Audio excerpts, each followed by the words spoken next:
Jangan menanggung-nanggung hutang, hati tak tenang. Menanggung hutang, rezeki pun jadi sempit. Menanggung-nanggungkan hutang dengan sengaja dalam keadaan dia mampu, umpama mencuri harta saudara. A'udzu billahi minasyaitonir rajim.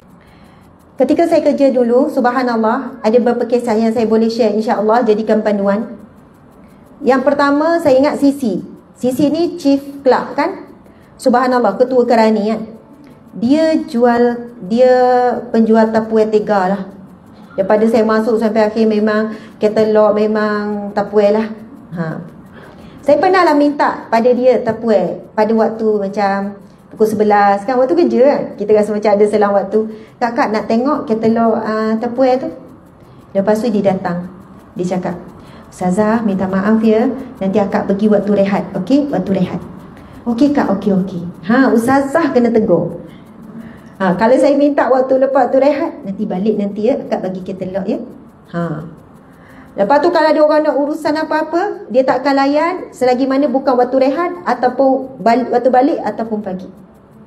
Rezeki dia memang barakah. Dan dia jual tapuai bukan sebab dia tak cukup duit. Tapi saya tengok, saya kata akak jual tapuai sebab akak nak tolong orang. Betul Ustazah. Nak tolong ramai seramai mungkin wanita boleh memiliki tapuai. Oh gitu. Punya kan. Sebab dia bagi je nak bayar 5 kali. Tak apa bayar. Oh tak ada duit, tak apa. Sebab dia bukan orang tak mampu.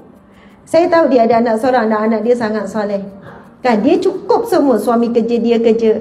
Akak bukan ni. Tapi akak tahu ramai yang nak beli tapuai tak mampu. Masa tu termasuklah saya. Beli bayar ansuran 3 kali, 4 kali, 5 kali.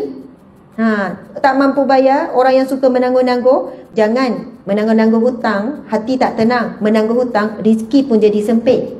Menanggung-nanggungkan hutang dengan sengaja dalam keadaan dia mampu, umpama mencuri harta saudara. Ini disebut dalam hadis Nabi. Barang siapa yang tidak membayar hutang saudaranya dalam keadaan dia mampu bayar. Dia mampu bayar, tapi dia sengaja tangguh. Dia dahulukan perkara lain, dia bukan dahulukan bayar hutang. Kalau perkara lain yang bertembung itu adalah keperluan lain, tetapi sebab kemahuan dia tangguh bayar hutang kewajipan ini, umpama mencuri harta saudara. Subhanallah, Allahu Akbar. Dan Nabi sebut hutang tu ibarat belenggu yang mengikat leher kamu. Cuma tak nampak je. Kalaulah nampak tu belenggu, hutang dengan ni ada berapa, ni berapa, agak-agak keluar tak kerja. Tak keluar kan? Nampak senang hutang kat leher tu.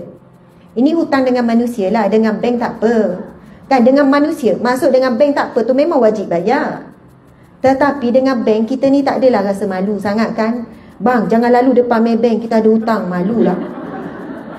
Corner jauh sikit bang, malu. Dengan bank tak ada masalah, memang dah ada jadual. Dengan manusia ni, sebab manusia tahu kita update balik kampung kita baru, kita update baju raya sampai 3 pasang. Dekat ni. Dengan manusia ni ada hati ni melihat. Bank tak ada perasaan. Dia tak tahu kita buat apa. Tak adanya pegawai Saicom, saya tengok baru ni beli emas baru ya. Jadi ada tunggakan sikit. Tak ada. Allahu Akbar. Sebab hutang dengan manusia ni, bila orang itu tidak redha, orang itu tidak senang dengan kita. Tapi kalau tidak mampu, Nabi SAW ada tengok ada orang yang sedang bersedih, sahabat Nabi. Ini hadis yang sahih. Nabi tanya, kenapa kamu bersedih? Kenapa kamu duduk di masjid bukan pada waktu? Ya Rasulullah, aku sedang duka cita, menanggung banyak masalah, dan aku menanggung beban hutang. Lalu Nabi pun bersabda, maukah kamu aku ajarkan satu amalan yang kalau kamu baca zikir ini, maka kesedihanmu akan hilang dan hutangmu akan dibayar oleh Allah. Ada lagi hadis-hadis lain yang disebut Allah akan membayar hutang. Lalu di sana alim ulama sebut, siapa yang berhutang dan kadang dia tidak mampu untuk bayar, dan dia berhutang kerana keperluan, bukan kerana kehendak.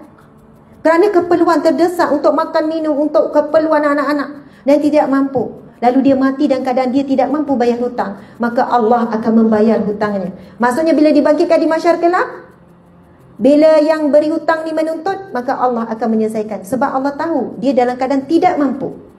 Tapi kita dalam keadaan mampu mendahulukan perkara yang lain, maka kita tidak ada jawapan selamat di hadapan Allah. Lupalah ya Allah. Tak ada. Ketika itu, al-yauma nakhtimu ala afwahihim, akan ditutup mulut-mulut. Wa tukallimuna aydihim, akan berkata tangan. Wa arjuluhum, dan juga kaki akan bercakap. Bahkan kulit juga akan bercakap di hadapan Allah. Allahu Akbar.